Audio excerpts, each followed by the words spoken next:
Hello and welcome to the Startline podcast with me, Beth Espy. Here's where we dive into the world of road racing, uncovering the grit, determination and sheer effort it takes to reach that all-important start line. The entries, the prepping, the budgets, the sponsors. We explore every step of that journey. Thank you so much for downloading this episode as ever, which will be slightly different today. We are going to talk MGP. We'll be catching up with George Anderson later in the show to find out what the decision was for him regarding MGP 2026.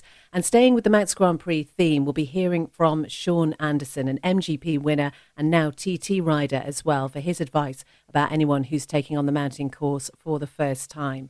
But first of all, I just want to talk about an event that I was invited to at the weekend. And this is a global initiative which essentially brings together women who ride motorbikes. It's called the Women Riders World Relay. It's connected more than 20,000 riders across 102 countries. And it's really got an aim of reshaping perceptions of what a woman motorcycle rider looks like. And what it does is use a dedicated app which allows a digital baton to be passed between participants as it travels around the world. So it's a great thing to have it here on the Isle of Man. And the WRWR ambassador for the island is Lisa Brain, who organised the event at the weekend. I really didn't expect the turnout that we've got, but 10 to 1, quarter to 1, people were already arriving, which is just fantastic. So everybody's just been mingling and chatting about bikes. Howard from Open Face Racers got a raffle and some free bits and bobs from Motor Girl to give away, which is great. Matt from Ride Safe is here talking to any people who might want to learn to ride. And we've just started the baton pass here on the Isle of Man. So we now have several baton passes got on. All the ladies are passing between them right now. John Newell is here taking photographs, so keep an eye out. We'll have plenty of pictures online. Yeah, it's just brilliant. I'm just over the moon with how many people are here to support, and just shows you how big the contingent is on the Isle of Man for women in motorcycling. And that's it, isn't it? It is about, as you said when we first spoke, about changing the perception of what being a woman on a motorbike is. And I think, you know, people of all ages here, clearly passionate, and this is the most sport that is not just for men. Absolutely. You know, men might, until recent times, dominated the industry, but women in motorcycling is one of the fastest growing sectors of motorcycling. So this just goes to show that we're following the trends. The Isle of Man also has many women who love motorcycling, who are riding, who want to learn to ride, and WRWR exists to highlight that. And you've got something very special coming up towards the end of May. So we're really very lucky.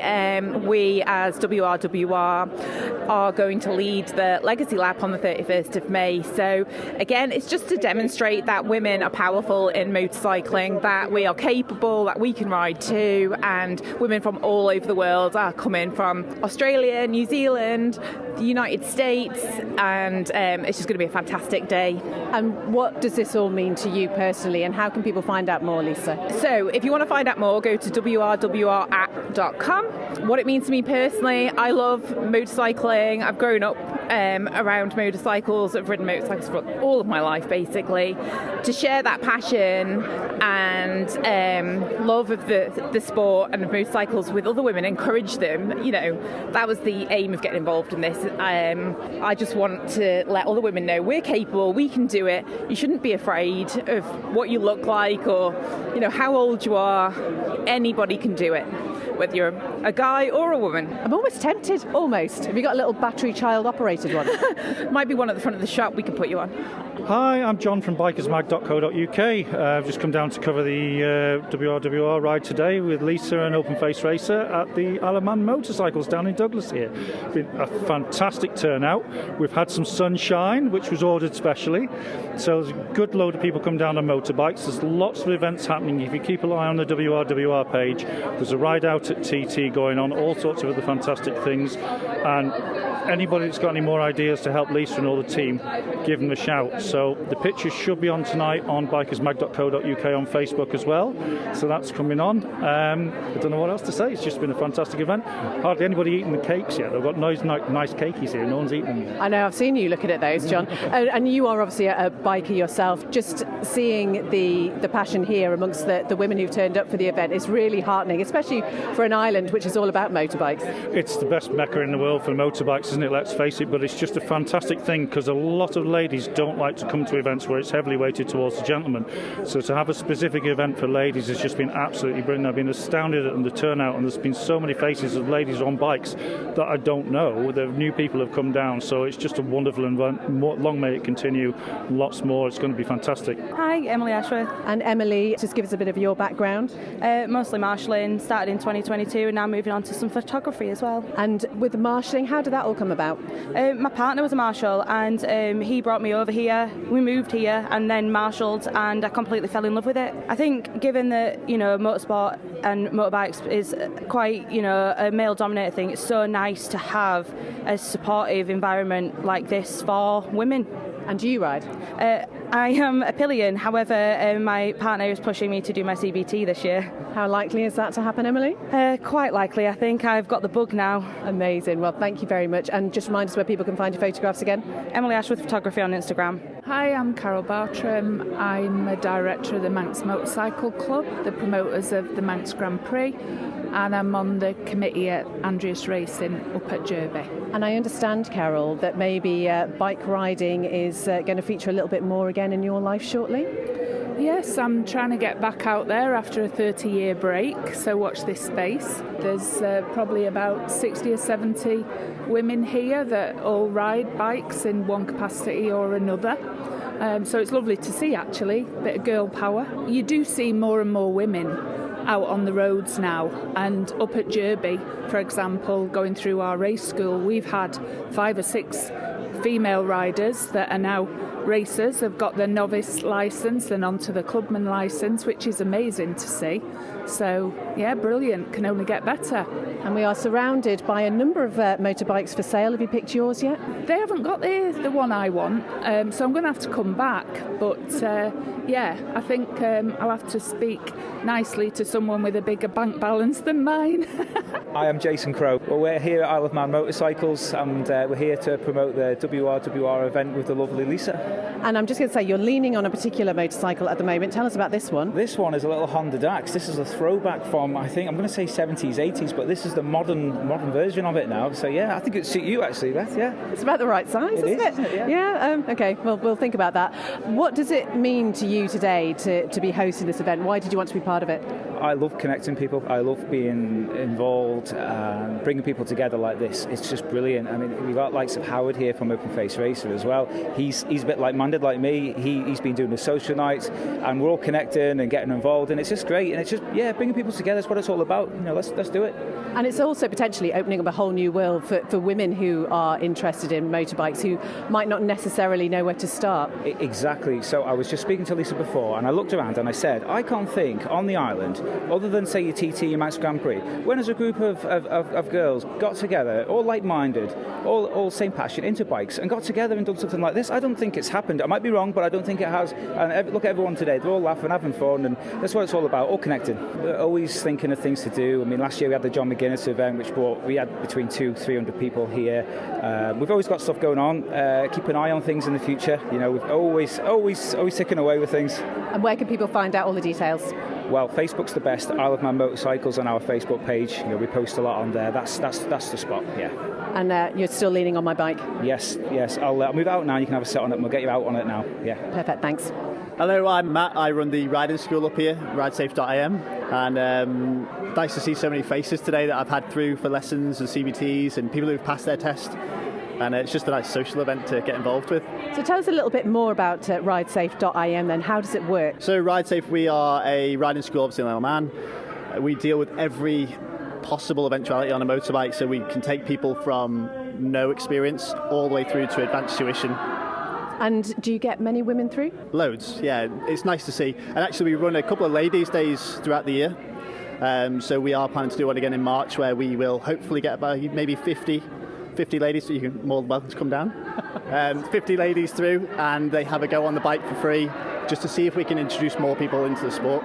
Thankfully, there is so many women here, especially on the Isle of Man. There is that little bit of a stigma still, I think, with motorbiking, that it is very male-dominated, but to see so many women coming through is brilliant. And women of all ages, not just young people trying to get out on the road. It's brilliant to see women. I've had a 75-year-old recently through. Honestly, it's an inspiration. I couldn't believe it should come back to the sport. And how long, roughly, then, if somebody turned up with an interest, I'm not talking about me, though, but, let's just pretend, turned up with a sort of interest, how long would it roughly take them to get to a point where they'd be able to go out and ride on their own? If you came having no experience at all, we'd expect you to maybe do a couple of hours pre-CBT, just to build that confidence for the road. And then once you've done your CBT, which is a 4-hour course, potentially you could be on the road on your own. It's scary sometimes, on the road on your own as a learner. The process after that can take up to 2 years, depending on that person. The other hat I wear is as a collision investigator for the police.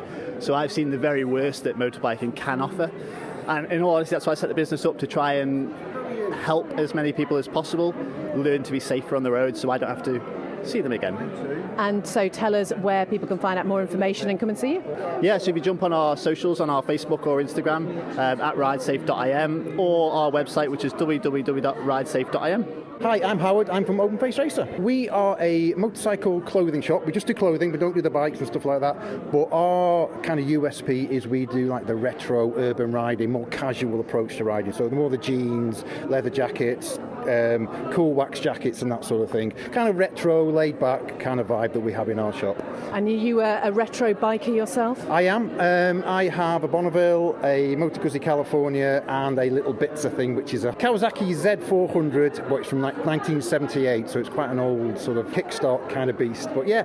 So I'm superbikes are gone after me. I'm too old and slow these days, so I just like to cruise around and take my time and enjoy the ride. And we're here today supporting this event, which is all about connecting women. So why is it so important for you to be here, Howard? I think as Lisa touched on there, where ladies stand in motorcycling now has changed a lot over the decades, and I think they are an important part of motorcycling. They're a massively important part of the future of motorcycling. Motorcyclists are getting older.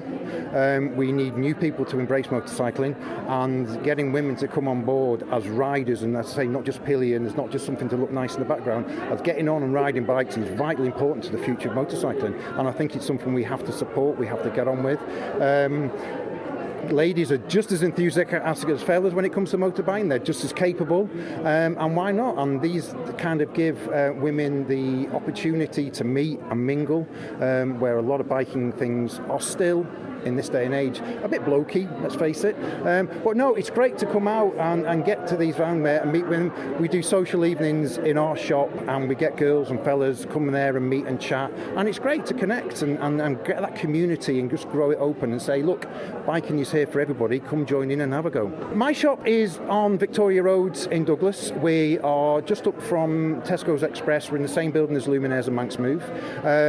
We have WRWR information there. As I say, we're a staunch supporter of Motor Girl brands, which are a brand of motorcycle clothing designed by women for women. I know it sounds a bit cheesy, but it's 100% true. And they are passionate about what they do. They do an excellent range of clothing to cover all kinds of bikes and styles. They do everything from an extra small to a 5XL. They do tall ladies to short ladies. And it's about the gear. The fit of the gear is very important, obviously, because at the end of the day, it's a safety thing. So fit as well is good, but they do some really nice looking stuff as well. So you can look cool, but know you're protected properly when you're out on your bikes. I'm sold. Perfect. I'd love to see you in the shop sometime soon then. Thank you. I'm Liz Warden. I am admin at Manx Motorcycle Club, and I am race secretary at Andreas Racing Association. And I think it's fair to say, Liz, a little bit interested in bikes? Just a little bit, yeah. Yeah, just a little bit. My dad and my granddad had bikes when I was younger, so I've grown up with it, really. I was the only girl that was interested in the bikes in the family. It's really interesting, isn't it? Because, again, Lisa was sort of saying about the stereotypes of women within this sport. And even though there are so many women here today who are clearly passionate about it, it's still not seen as a woman's thing. No, it's not. It's really weird. But there was a stage when there was loads of women, and then all of a sudden it went a bit quieter again. In my years that I've been involved in motorbike racing, that it kind of ebbs and flows, I think. And what do you reckon about having an event like this and seeing so many people here? I think it's brilliant, because already you've talked about clothing for women. Everybody's all different sizes and shapes, and it's nice to get together with women that are interested in bikes and they know the struggles that you have. Like, I'm really short, I've got 25-inch inside leg, so I really struggle to get clothes to fit, bikes to fit, boots, gloves to fit, everything. So it's nice to know that where other people have got stuff from, and I've just shared the gloves that I bought. I've just shared it with somebody else, and she's like, "Oh, excellent!" So it's good to get everybody together and basically just share. How many bikes have you got, Liz? I've got 2. So I've got a little Yamaha 535 Virago that I've had for years and years. That's the only bike that I could ever touch the floor on. And then this year my partner bought me a Z400 for my birthday, for my 50th, bless him. And he lowered it for me. So I actually fit straight onto it. So yeah, it was really good, and it's so nice getting a newer bike. I can go a bit faster. Got your eye on anything in here? Do you know what? I'm going to go and have a sit on that Honda Rebel that's around there, the 1100 Rebel. Because I quite like that. But I can't fit on any of these bikes in here, apart from a Grom, I think, because I'm just too short. Liz Warden, who I do think has got one of the most distinctive laughs I've ever heard. We also heard from Howard, Matt, Jason, Carol, Emily, Lisa and John as well. Those photographs available on the bikersmag.co.uk Facebook page, so do check those out. And if you'd like to get involved, then Lisa would love to hear from you. As I say, all the details about WRWR you can find online, and I'll post a link on the podcast page.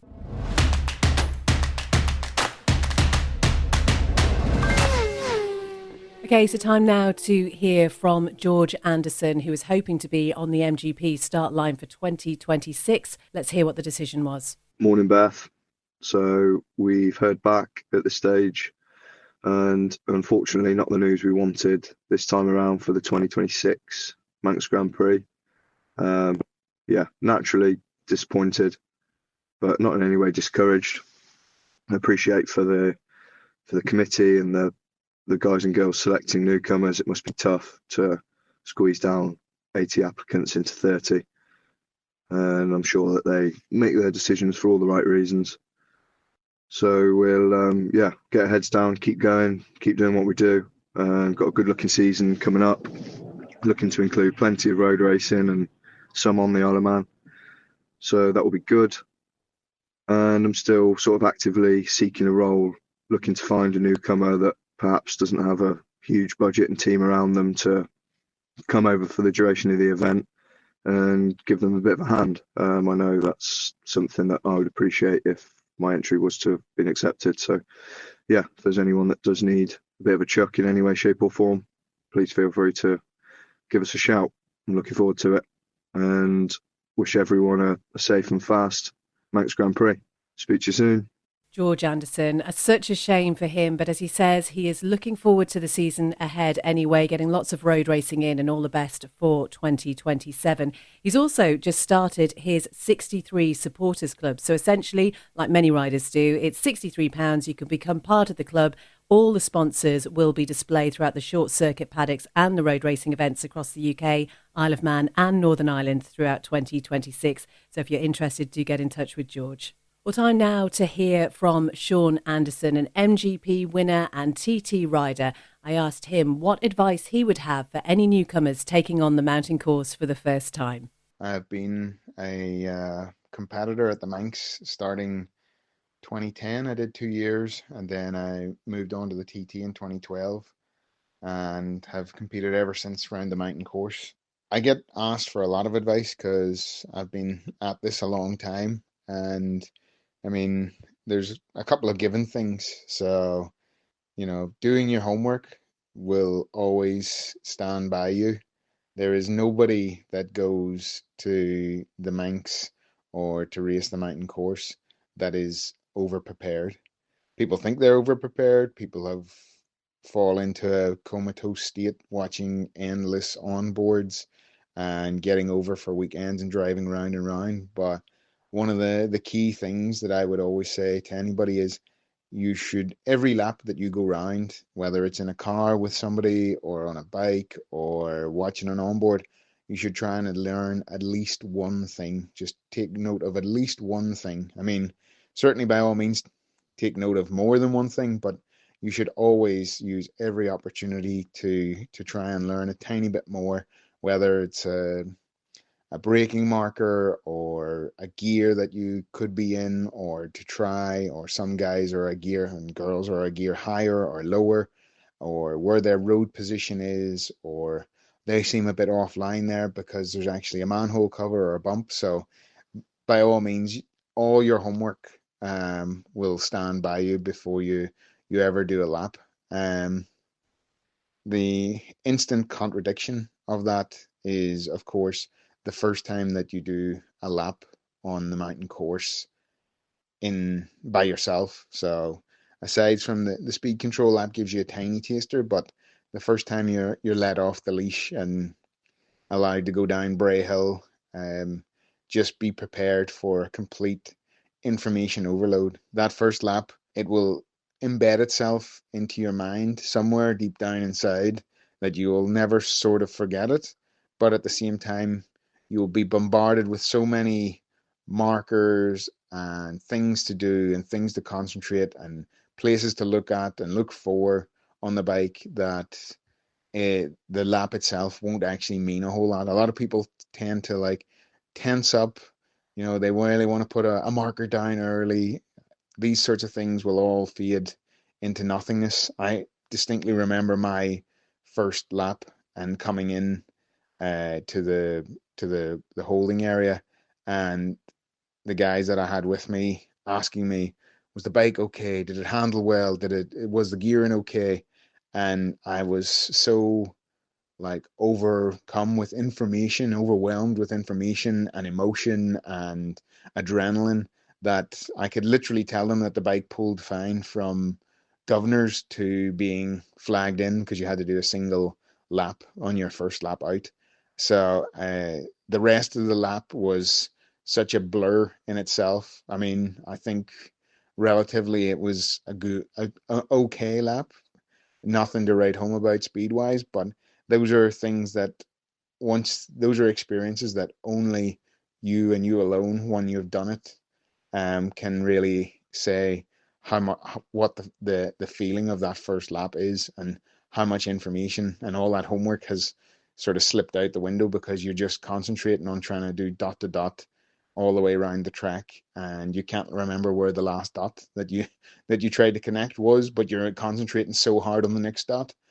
um I mean, aside from that, uh similar to your homework, you can never be over prepared in terms of resource, that whether that's people or tires, brakes, mechanical preparations of the bikes. That's half the battle, is trying to make sure that you don't get caught out with silly things, buffing holes in belly pans, and all the things that will try to rattle loose around the mountain course are can it's really hard to comprehend. So if you ever get a chance to speak to someone with experience, even let them run an eye over your bike in terms of preparation, additional lock wiring on bolts and springs on exhausts and these sorts of things. That will also aid your fortnight. It will just mean that you have that level of confidence in the machinery under you, which then just takes one mental barrier away, that the bike's going to be right underneath you. And that includes, down to your local bike shop, or if you're fortunate enough to have a few sponsors, making sure you have your oil and filter changes, you're scheduled out already with those sorts of things.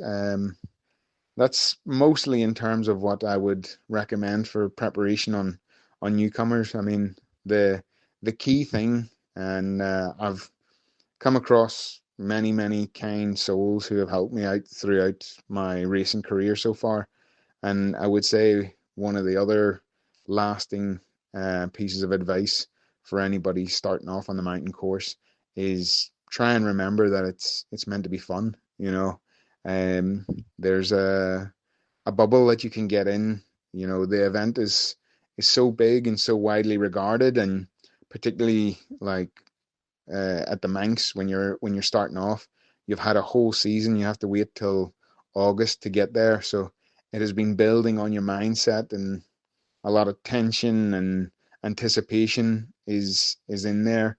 So try and not get like caught up in the emotion of the event too much. Try and remember that you're there to try race your bike round and have a bit of fun, and that it should still put a smile on your face. And I think those laps are where you're out there enjoying it, thinking that you're doing something that very few other people in the world will ever get a chance to do.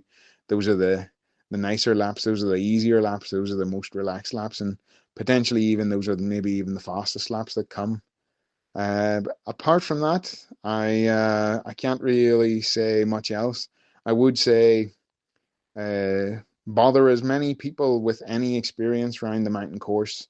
There's a lot of people out there who have moved around the course at a lot of different speeds. A lot of people try and chase well-known riders or particularly fast riders or watch a lot of very fast onboards, and that is only a lot of that is only applicable when you start to move at a very similar pace to them, or when you're trying to like graduate up to that. Don't dismiss the classic guys or the guy that's doing solid 100-mile-an-hour laps on a 400 that has good experience around there. Those guys, if they have good experience and they've kept themselves right over the years, their lines are usually pretty bob on. It's just maybe through luck or machinery level or sponsorship or whatever that they never have expanded their pace beyond that. So I would say speak to a lot of people, try and gather as much information as you can from those people, both machine preparation, the way that they like to prepare themselves, the way that they tackle the course in terms of what sections they break it down and how they see different sections. By all means, try and get in and have someone who's a coach or a buddy in some way that'll try and keep you right. So that's about it from my little gems of what I would say to anybody who's going to be a newcomer. And just remember that it's most people's dream to ride around the course, and that you're getting to do it. So just keep that buried deep down inside somewhere. Sean Anderson with some brilliant insights there, and we will hopefully be talking to Sean in more detail on the podcast in the near future. Check out his socials. The links are on the podcast page as normal.